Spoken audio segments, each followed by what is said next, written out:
Shalom Bapak Ibu Saudara semuanya dimanapun kalian berada. Selamat pagi, selamat hari Minggu. Puji nama Tuhan kita dapat berkumpul kembali. Sama-sama kita mau beribadah online. Kita mau satukan hati kita. Kita mau arahkan hati kita. Sama-sama kita mau berdoa. Tuhan terima kasih, kami mengucap syukur atas segala yang telah Kau berikan terhadap hidup kami Tuhan. Sehingga kami dapat menikmati hidup kami sampai saat ini. Itu semua karena anugerah-Mu. Kami siap Tuhan memuji dan menyembah nama-Mu Tuhan, meninggikan dan mengagungkan nama-Mu Tuhan. Karena kami tahu Tuhan, hanya Engkau satu-satunya Tuhan yang layak dipuji dan layak disembah.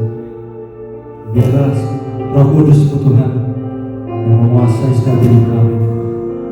Diserahkan Tuhan ibadah online ini hanya dalam tangan kuasa-Mu Tuhan. Pimpin dari awal, tengah, hingga akhir Tuhan. Biarlah Engkau sendiri yang berbicara Tuhan. Terima kasih Tuhan. Di dalam satu nama Tuhan Yesus Kristus. Haleluya. Amin. Mari kita memujikan nama Tuhan kita. Jadilah Tuhan ada kekuatan masuk ke gunung batu. Haleluya. Terima kasih Tuhan. Tuhan ada kekuatan dan asmurtu. Dia gunung batu dan keselamatanmu. Hanya padamu hatiku percaya. Malah menara kota berlindunglah. Ku mau selalu bersyukur cinta-Mu padaku. Takkan pernah berubah, hatiku percaya. Walau bumi berdosa, gunung-gunung beranjak, namun kasih sayang-Mu tak pergi dariku.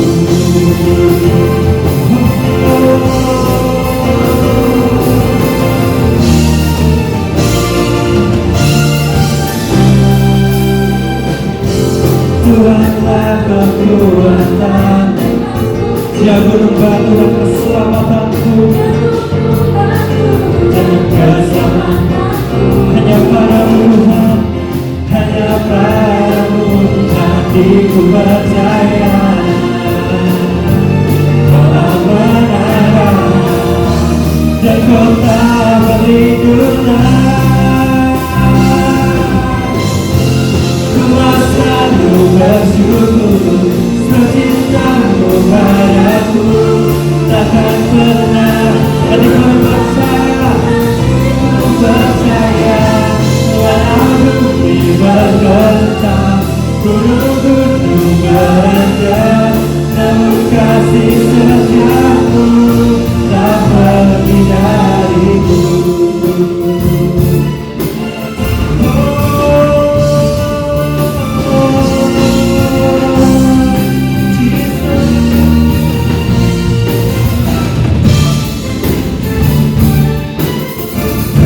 Besar nama-Mu Tuhan. Kami agungkan nama-Mu Tuhan Yesus.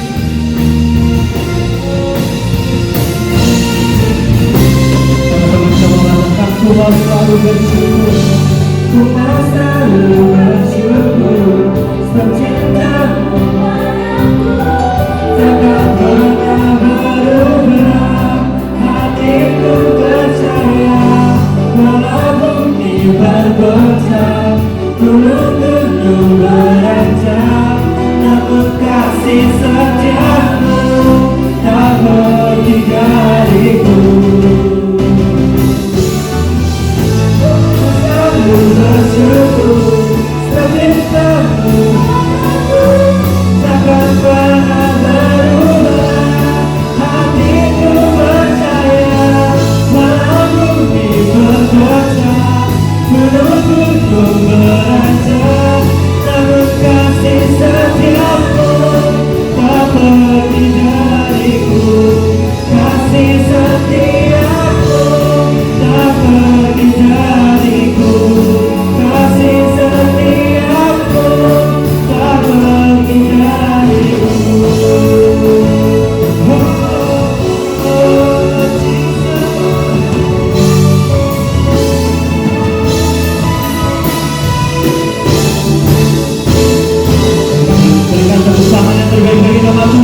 Yes, terima kasih.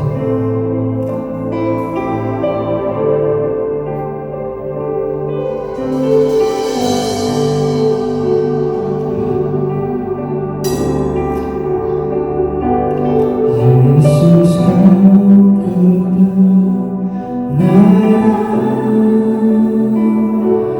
yang menyelamatkanku.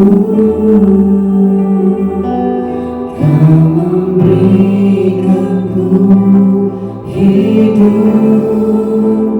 tanpa harapan.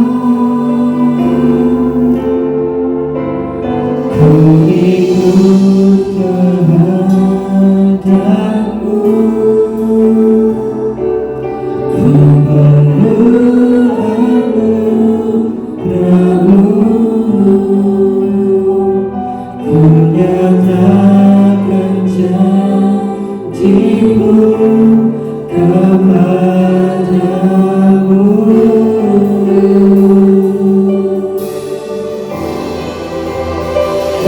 Aku hidup bagimu, hatiku tetap menyembahmu.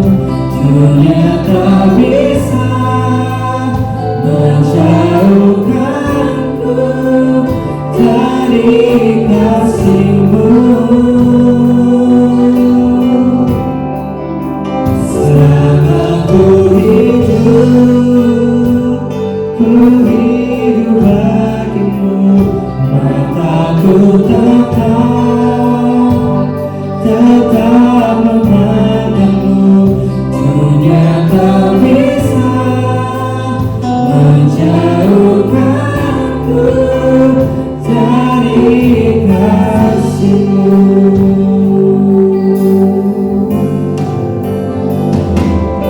Yesus kau kebenaran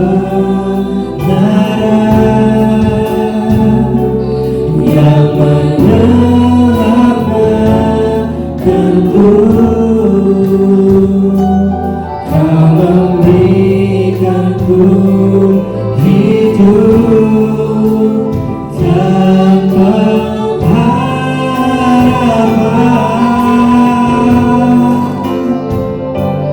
Ku ikut kehadapmu, kami perlu anugerahmu, ku perlu anugerahmu, ku nyatakan janjimu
Perkenalkan, nama saya Alfona dan ini adik saya. Nama saya Dinda dan hari ini kita mau ngobrol-ngobrol sambil mukbang bareng karena sekarang kita lagi ada di sebuah cafe di Semarang karena katanya sekarang ini udah musim baru namanya musim new normal. Aduh iya nih, padahal dengar-dengar angka masih tinggi tapi kita udah start going back to whatever it was. Nggak tahu nih, is it rushing or is it not really rushing? Katanya sih nggak terlalu rushing ya. Kenapa? Karena sama seperti kita nih sekarang udah ngeliat banyak makanan di sini, kita keburu lapar gitu kan. Jadi kita harus sambil makan. Nah, ini tenang aja, ini bukan masalah kita lapar ya. Sebenarnya bisa sih ditahan, tapi ini analogi yang tepat. Soalnya dan ini konsep. Soalnya orang-orang di Indonesia ini katanya kalau misalnya terlalu lama kita berdiam di musim yang lama itu ekonomi jadi hancur. Dan kita harus segera move on nih. Sama seperti ini yang di piring kita ini juga harus move on nih, pindah ke perut kita. Setuju.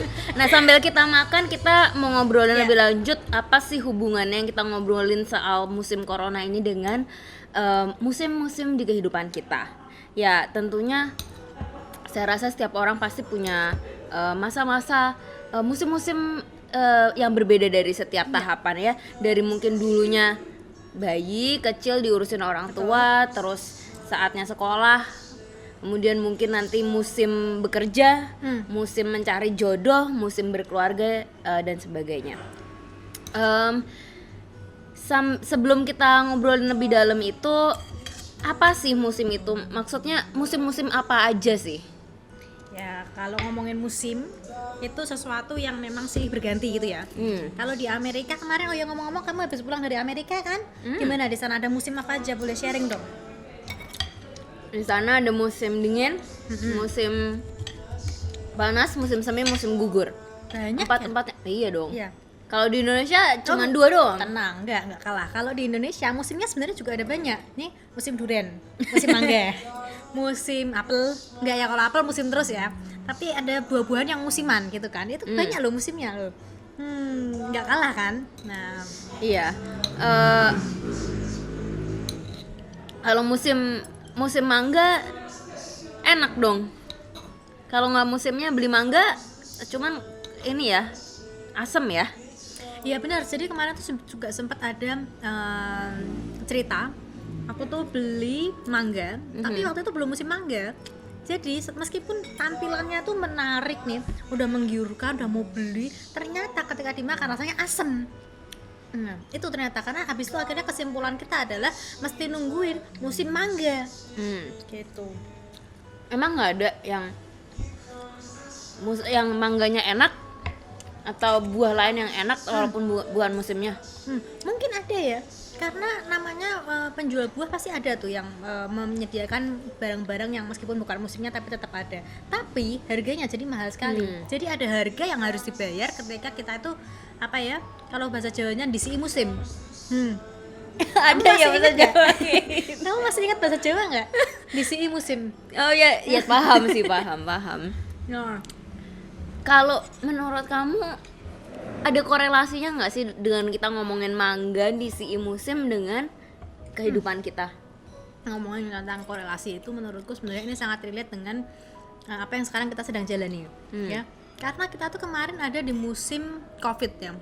Udah berapa dari bulan, kalau di Indonesia itu dari Maret, pertengahan Maret kita menjalani mulai PSBB segala macam. Kita mulai ketakutan nimbun tuh, masanya orang ketakutan nimbun barang-barang di dalam rumah, belanja yang banyak, terus kita nggak mau keluar rumah, terus kita cuci tangan 5 menit sekali, udah pokoknya tangannya kering-kering segala macam. Tapi sekarang kita udah mulai move on dan masuk ke musim yang baru yang namanya new normal itu. Makanya sekarang kita udah berani keluar, udah berani ke restoran. Kalau ngeliat di mall tuh sale-nya banyak, terus orang-orang pada gerudukan ke mall dan antri. Jadi udah mulai masuk musim yang baru. Sama di kehidupan kita juga kayaknya kehidupan kita tuh terdiri dari banyak musim yang kita tuh akhirnya melewati satu demi lain, berpindah satu dengan yang lain.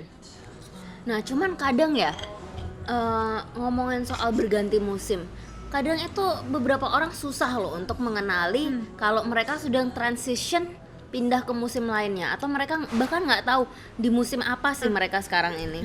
Ibarat musim Covid, mereka nggak tahu ini bahaya seperti apa, cuek-cuek aja and acting kayak nggak ada apa-apa gitu kan. Ada 2 contohnya tuh. Waktu awal-awal musim Covid itu ada orang yang bikin share gini, ngapain takut sama Covid? Dulu yang flu Spanyol itu jutaan orang meninggal. Tuh, sekarang akhirnya flu itu jadi sesuatu yang normal buat kita. Nah, tapi sekarang kan musimnya Covid nih, mereka kan dia nggak sadar kalau sekarang tuh musimnya sudah berbeda. Jadi transitionnya itu mereka tidak itu. Atau bisa jadi juga kalau kita ngomongin saat ini, banyak orang yang sekarang itu masih ada di dalam musim ketakutan, yang masih luar biasa ketakutan, belum berani untuk move on atau mungkin bangkit lagi gitu. Kita juga sempat sharing di rumah kalau nggak salah, kamu bilang soal mengenali tanda-tanda kalau musim, ya kan? Nah, tanda-tanda kayak apa sih menurut kamu untuk mengidentifikasi udah saatnya move on belum ya? Kalau waktu kamu di Amerika, kamu taunya dari musim dingin tuh, lalu kamu habis musim dingin tuh musim panas ya? Ada perantaranya nggak sih? Ya, mohon maaf ya, kan saya kan orang Semarang gitu. Habis musim dingin biasanya musim Semi. Musim semi ya, salah ya? Oh iya ya, tapi dari musim dingin ke musim semi itu kan ada perubahan kan? Nah dari mana kamu mulai tahu itu? Kamu mulai nggak pakai baju yang tebel-tebel, terus mulai ganti dengan baju yang tipis-tipis, itu taunya dari mana? Kalau saya panduannya buka handphone, cek weather. Kalau kita mungkin panduannya buka Alkitab tuh, buka firman Tuhan. Kalau orang percaya pasti panduannya lihat firman Tuhan. Ya, kalau gitu gimana kalau kita buka Alkitab? Boleh. Kita buka Alkitab. Alkitab ya. Kalau anak muda kan Alkitab. Alkitab.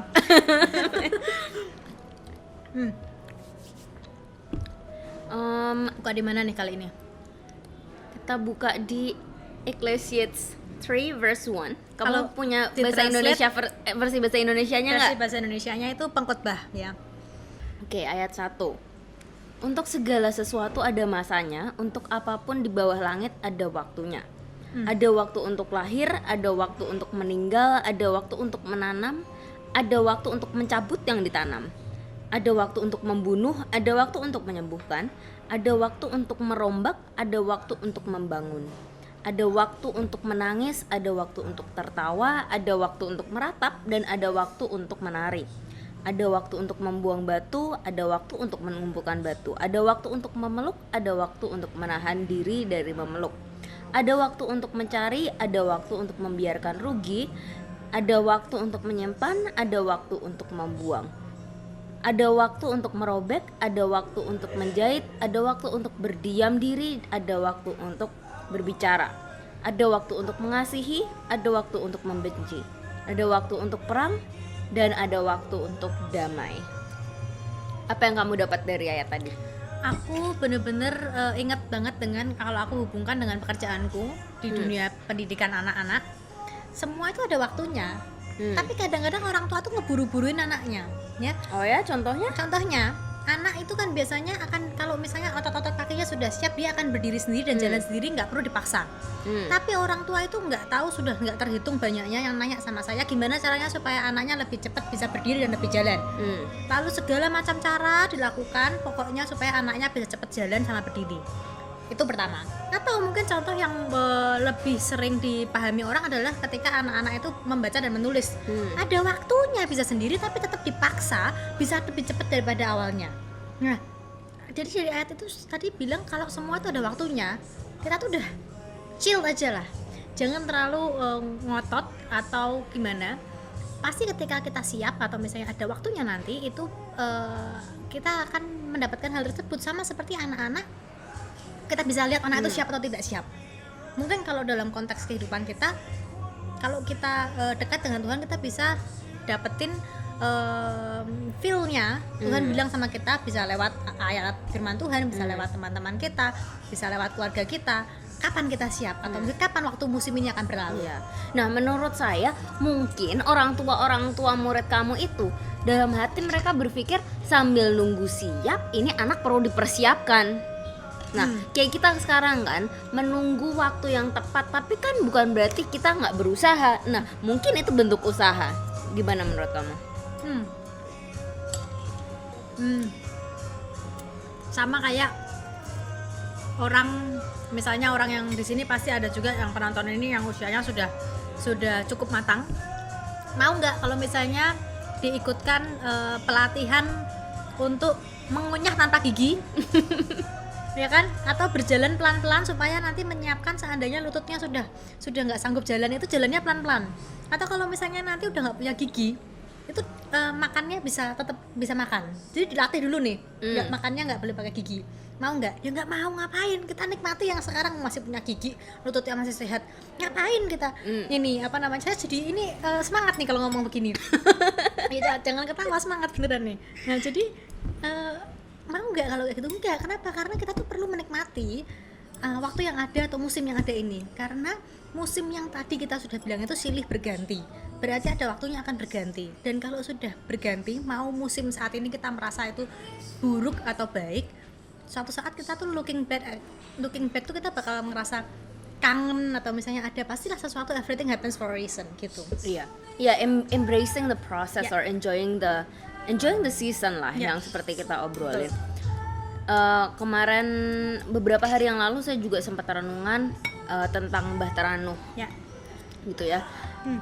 Ternyata selama 50 hari lebih Nuh itu kena lockdown nih di Bahtera.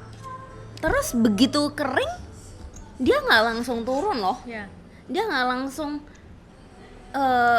just go, tapi dia cari tanda dulu kan. Dia tanda udah siap belum sih? Ya. Dia keluarin burung sampai benar-benar kering, sampai terakhir burungnya udah nggak kembali loh. Dia belum turun. Terus sampai Tuhan bilang, oke, saatnya kamu turun. So I guess seperti kehidupan kita juga ya, kita perlu dengar-dengaran dengan Tuhan. Ya. Udah saatnya belum sih kita jump to the new season? Ya. Nah, cuman terakhir nih, seberapa jauh sih kita bisa mempersiapkan diri kita untuk the next season, tapi tanpa rush in atau sambil tetap enjoying the season lah.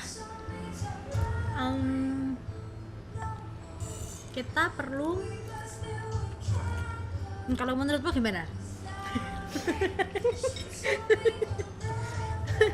Punya dulu ya. Perlu mikir nih pertanyaannya ini. Kita mau nggak rush to the season ya? Kalau aku merasa bahwa kita tuh perlu seseorang yang seperti berperan sebagai mentor. Kalau misalnya dalam kehidupan pekerjaanku, seorang guru dia akan tahu kapan waktu yang durasi yang kira-kira itu sewajarnya. Misalnya ya sewajarnya tuh anak umur setahun dia akan udah mulai merangkak berdiri, mulai jalan. Meskipun ada yang maju mundur beda-beda.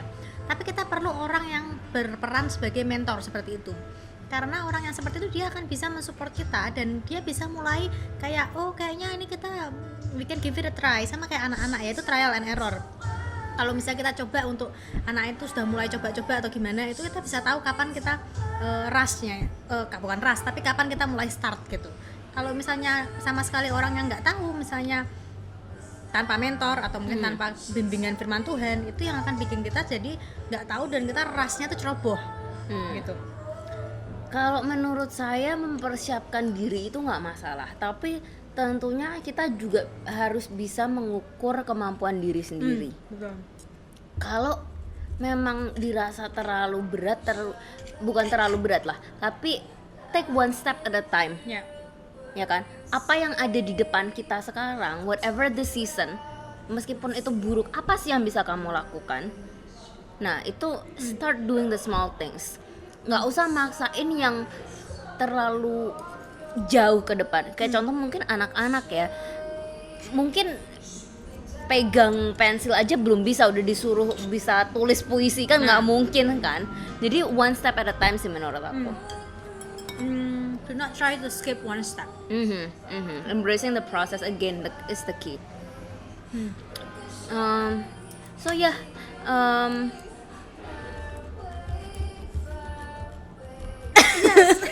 Ya kan, kesimpulannya sama seperti kita makan steak ini, atau kamu makan mie-nya ya, atau ramen lah bahasa kerennya. Kalau steak ini, kalau saya potongannya kecil-kecil gitu baru dimakan supaya nggak keselak. Dan kalau misalnya kita buru-buru makannya, selain kita nggak bisa menikmati, kita akan keselak. Dan saya rasa itu naluri manusia, pasti dalam hati kecil kita tahu kapan kita terburu-buru atau kapan tidak. Hanya kita mau listen to our inner voice atau enggak. Kalau misalnya kita kayak maksain, lah ini bisa aja aku maksain langsung tak lep gitu. Iya. Ya, tiba-tiba keselak aja. Nah, poin terakhir yang mungkin kita perlu bicarain adalah apa sih konsekuensinya kalau kita rush in. Kalau tadi kita ngomongin musim mangga kan mahal atau rasanya nggak enak. Kalau kehidupan manusia kalau kita rush in, apa menurut kamu konsekuensinya? sesuatu yang tidak enak, tapi bisa beragam tergantung apa yang dilakukan. Ya kan? Kalau musim mangga dapatnya mangga yang kecut atau mangga yang mahal. Kalau keburu-buru makan steak keselak lah itu. Ya kan? Dan keselaknya tiap orang beda-beda. Ada yang keselak sampai, ya mohon maaf nih, ada juga yang sampai bablas gitu kan. Loh, bener ada loh. Kalau kamu pikir keselak itu tertutup tenggorokannya gimana? Nah, tapi ada juga yang keselak ya udah diminumin terus langsung hilang. Itu beda-beda, nggak ada yang tahu ya. Tergantung, pokoknya sesuatu yang tidak enak.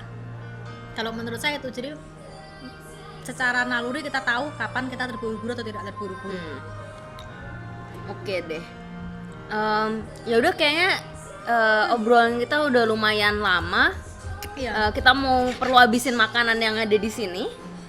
Terima kasih teman-teman, Bapak Ibu semua yang sudah mendengarkan obrolan dan ocehan kita yang ngalor ngidul sebenarnya. Tapi semoga bisa jadi berkat. Bye. Bye. Shalom, selamat pagi Bapak, Ibu, saudara-saudara semuanya. Selamat beribadah kembali di Gereja H2 IFGF Semarang. Kita baru saja mendengarkan dan mengikuti tentunya obrolan dari anak-anak milenial. Tadi ada Nona dan Dinda yang bercerita tentang bagaimana enjoying the season. Suatu dialog yang menarik yang tentunya kita perlu tangkap apa pesan di masa-masa sekarang ini. Dalam dialog tadi kita mendengarkan adanya suatu kata-kata yang mengatakan bahwa segala sesuatu ada waktunya. Dan kalau kita lihat di Pengkhotbah pasal 3 ayat 1 sampai 9 dikatakan bahwa untuk segala sesuatu ada masanya. Untuk apapun di bawah langit ini ada waktunya. Jadi segala sesuatu itu ada yang mengatur, ada seasonnya, ada waktu untuk mulai dan ada waktu untuk berakhir. Dalam dialog tadi juga kita melihat dan mendengarkan bagaimana ketika menikmati sesuatu yang tidak pada musimnya itu ternyata tidak enak. Dan ketika pada saatnya, misalnya musim durian kita nikmati, tentunya duriannya berbeda daripada kita makan tetapi bukan di musimnya. Nah, di Pengkhotbah tadi juga mengatakan bahwa memang ada waktu untuk lahir, ada waktu untuk meninggal, ada waktu untuk menangis, ada waktu untuk tertawa, ada waktu untuk berdiam diri, ada waktu untuk berbicara, ada waktu untuk merombak, ada waktu untuk membangun, ada waktu untuk menanam, ada waktu untuk menuai, ada waktu untuk mencari, dan ada waktu untuk membiarkan rugi. Jadi memang segala sesuatunya sudah ada sesuai dengan masanya. Seperti yang kita alami sekarang. Percayalah, waktu-waktu ini tampaknya waktu yang tidak nyaman buat kita, tetapi akan ada saatnya waktu ini berakhir. Dan pada Pengkhotbah 3 ayat 10 dikatakan, aku telah melihat pekerjaan yang diberikan Allah kepada anak-anak manusia untuk melelahkan dirinya. Ya, dalam musim-musim tadi tentunya kita melakukan banyak hal, bekerja, bersusah payah, tetapi ketika Tuhan sudah menentukan segala sesuatu menjadi indah. Ayat 11, Ia membuat segala sesuatu indah pada waktunya, bahkan Ia memberikan kekekalan dalam hati mereka. Tetapi manusia tidak dapat menyelami pekerjaan yang dilakukan Allah dari awal sampai akhir. Ada suatu misteri yang kita perlu tahu. Apa sih yang Engkau kehendaki dalam kehidupan kita?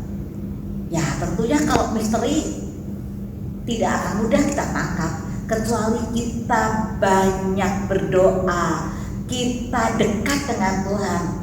Misteri-misteri itu Tuhan kadang bukakan, singkapkan, agar kita menjadi lebih berhikmat dalam mengatasi masa-masa yang sedang tidak mengenakkan tadi. Mungkin masa-masa ketika sedang menangis, bukan masa tertawa. Mungkin masa-masa ketika kita sedang mengalami kepahitan, bukan dalam kesukaan. Tapi percayalah, kalau kita jalani masa-masa itu, pada waktunya Tuhan akan putar menjadi masa yang indah. Nah, enjoying the season itu kita perlu lihat dalam beberapa dimensi. Dan yang sekarang kita mau tahu apa yang harus kita lakukan pada season yang seperti ini. Sometimes kita itu nggak bisa mengubah kondisi atau situasi di mana kita sedang berada, dan kita harus melewati masa-masa itu. Dan tips yang pertama adalah jalani, nikmati, dan syukuri. Ngomong gampang ya, jalani, nikmati, apalagi syukuri. Tetapi dalam realitasnya benar tidak gampang untuk menghadapi masa-masa yang sulit saat kita di lembah kekelaman dengan rasa syukur. Tetapi ya, enjoy the season itu perihal bersyukur. Namanya aja kita harus enjoy, harus ada rasa syukur. Nah, kita mau melihat bahwa orang yang bersyukur otaknya itu berbeda daripada otak orang yang suka mengeluh atau menggerutu atau yang stres. Para ahli di bidang neuroscience itu juga mengatakan bahwa bersyukur itu akan membangun otak. Kalau itu tanaman, saya anggap otaknya itu menjadi trubus bersemi. Ya, karena dengan bersyukur itu kita gembira. Saat kita gembira, banyak hormon-hormon yang dikeluarkan dari otak kita. Serotonin, endorfin, itu hormon-hormon positif yang membuat kita bahagia. Nah, ketika kita bersyukur, maka otak kita sehat. Tentunya tidak hanya bersyukur, tapi bersyukur adalah hal yang paling utama.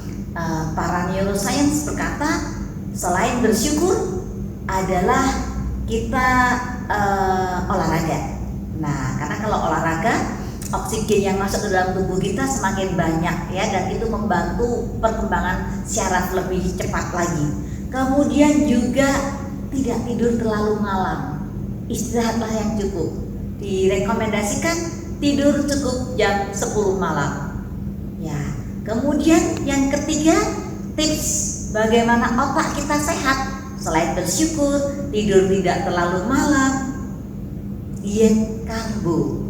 Jadi porsi karbohidrat kita itu perlu ditakar. Walaupun kadang mungkin kita nggak makan nasi, bukan berarti kita sudah bebas karbo. Kalau kadang kita masih makanan-makanan yang mie atau ubi atau mungkin terlalu manis, itu kan juga mengandung karbo. Dan yang keempat, supaya otak kita sehat adalah berinteraksi dengan orang lain. Jadi ketika kita berada dalam sebuah komunitas, terutama komunitas gereja, orang-orang yang positif, kita masuk dalam iCare, itu akan bagus sekali. Karena ketika kita bertemu dengan orang, itu kita akan mendengar pesan yang disampaikan, kita juga mendapatkan input-input baru, kita akan bisa mengembangkan memori kita, dan itu akan membangun otak. Jadi perlu sekali kita bersyukur senantiasa ya. Kemudian yang kedua, selain tadi saya katakan bagaimana kita bisa enjoy the season, apa yang harus kita lakukan dengan jalani, nikmati, dan bersyukur, yang kita tahu manfaatnya bagus bagi otak kita. Tidak hanya itu, tetapi bagi jiwa kita, bagi rohani kita, karena kita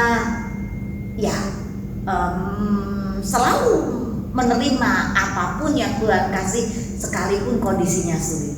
Yang kedua adalah dengan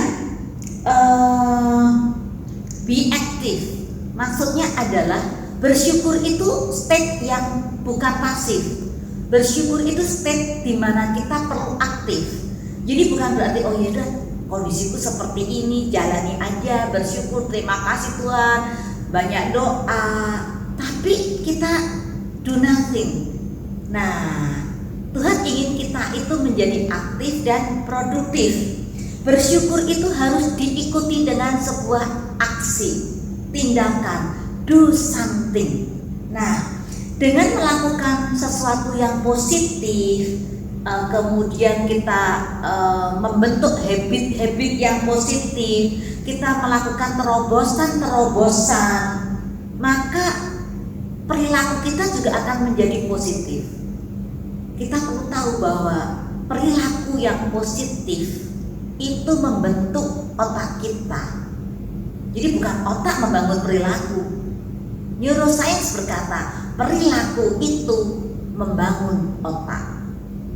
Nah, jadi kita perlu membiasakan untuk mengisi hidup kita, hari-hari kita dengan hal-hal yang positif. Kayak tadi, berinteraksi dengan orang lain, yang kemudian kita memuji Tuhan, membaca firman Tuhan, kemudian melakukan hobi kita. Mungkin ada yang hobinya berkebun, memasak, menjahit, bersih-bersih rumah. Apapun yang bisa kita lakukan itu akan membangun diri kita menjadi diri yang memiliki kepribadian yang positif dan juga otak yang sehat.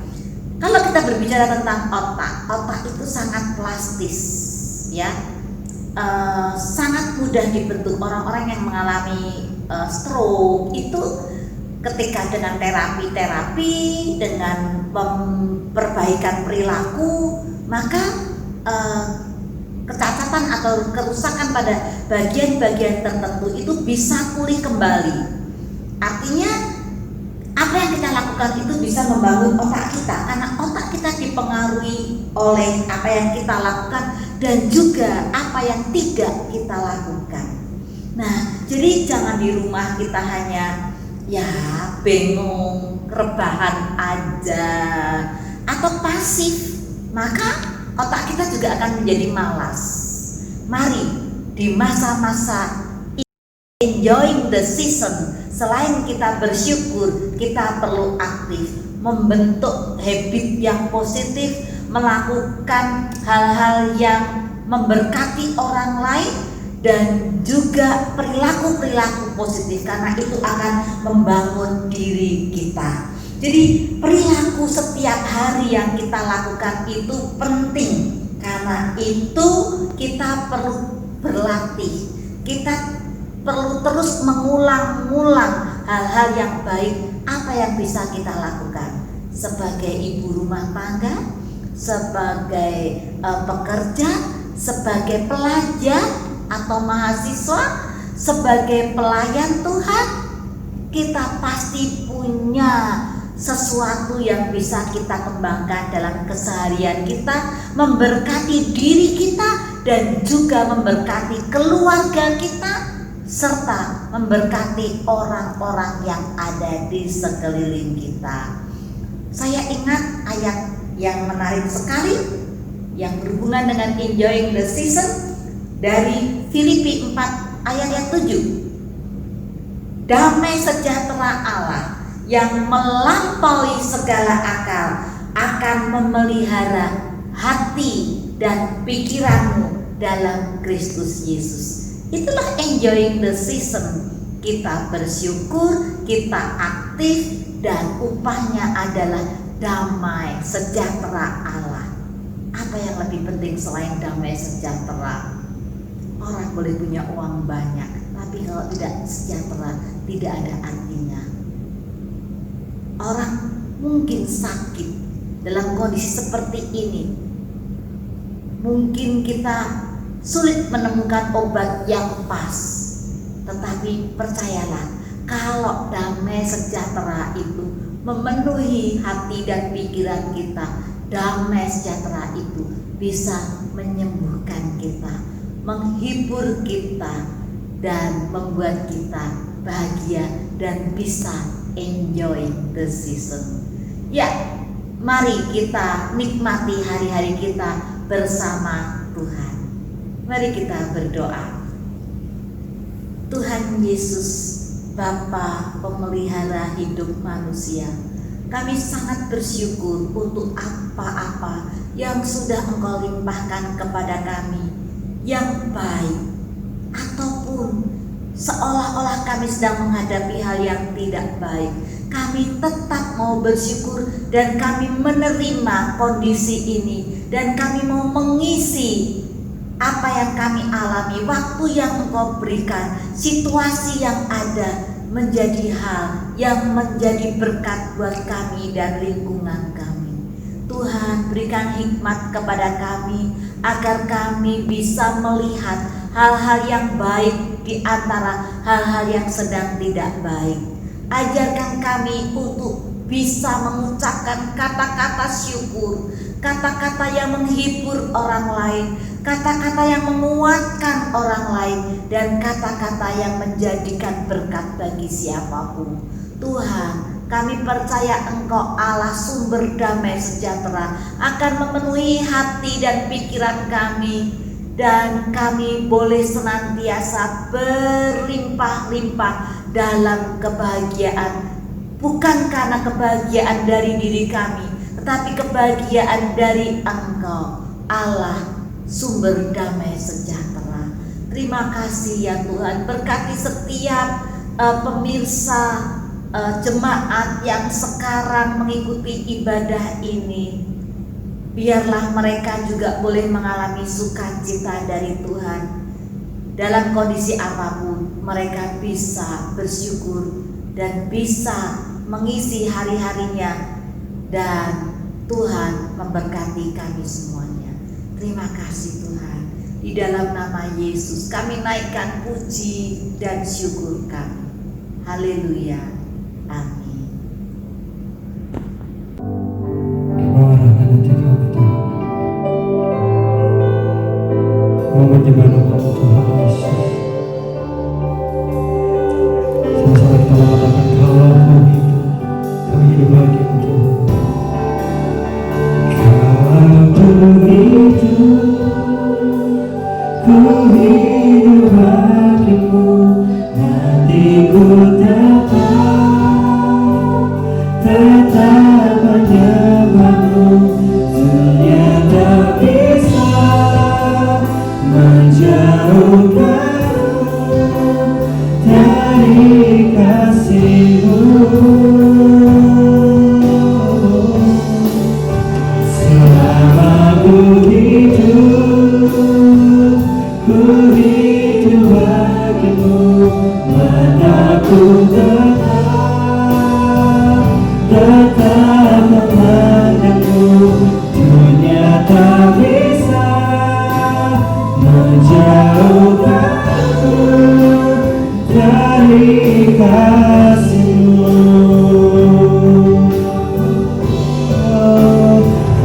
Kalau ku hidup bagimu, hatiku tetap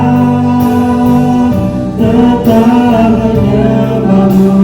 Dunia tak bisa menjauhkanku dari kasih-Mu. Katakan, selama ku hidup, kami mau hidup bagimu Tuhan. Mataku tetap memandangmu. Dunia tak bisa menjauhkanku dari kasih-Mu. Katakan, dunia tak bisa, dunia tak bisa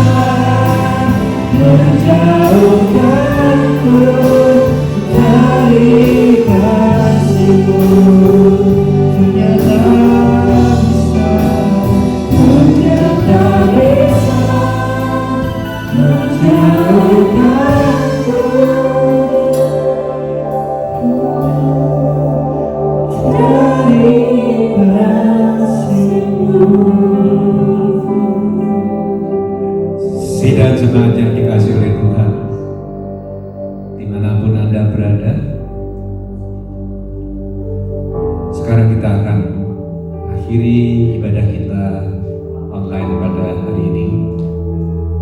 Mari saya ajak saudara yang di rumah boleh bangkit berdiri untuk menerima doa berkat.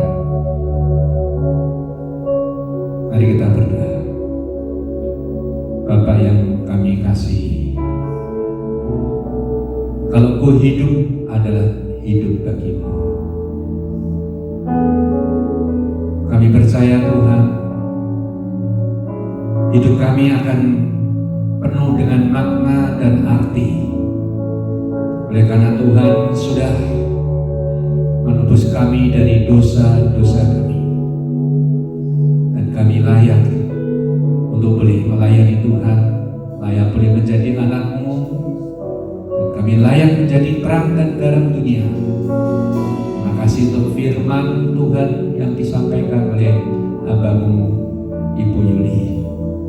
Kiranya firman itu akan tertanam dalam-dalam di lubuk hati kami. Bahkan kami akan menjadi pelaku-pelaku firman Tuhan. Dan juga kami mau menyerahkan sidang jemaat dimanapun mereka berada, supaya Tuhan memberkati mereka, menyertai mereka, berikan sukacita dan damai sejahtera dari surga yang boleh menyertai mereka di dalam keadaan apapun juga. Mari saudara kita memandang salibnya sebagai pertolongan kita. Mari kita memandang kepada salib Kristus yang sudah berkorban bagi kita, dan tiada Dia meninggalkan kita sejenak pun. Sidang sengaja dikasih oleh Tuhan, terimalah berkat anugerah dan penyertaan serta rahmat yang datangnya daripada persekutuan kita dengan Allah Bapa, Putra dan Roh Kudus, menyertai saudara sekalian mulai sekarang sampai Maranatha, Tuhan Yesus datang. Haleluya, amin.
Sampai jumpa minggu yang akan datang.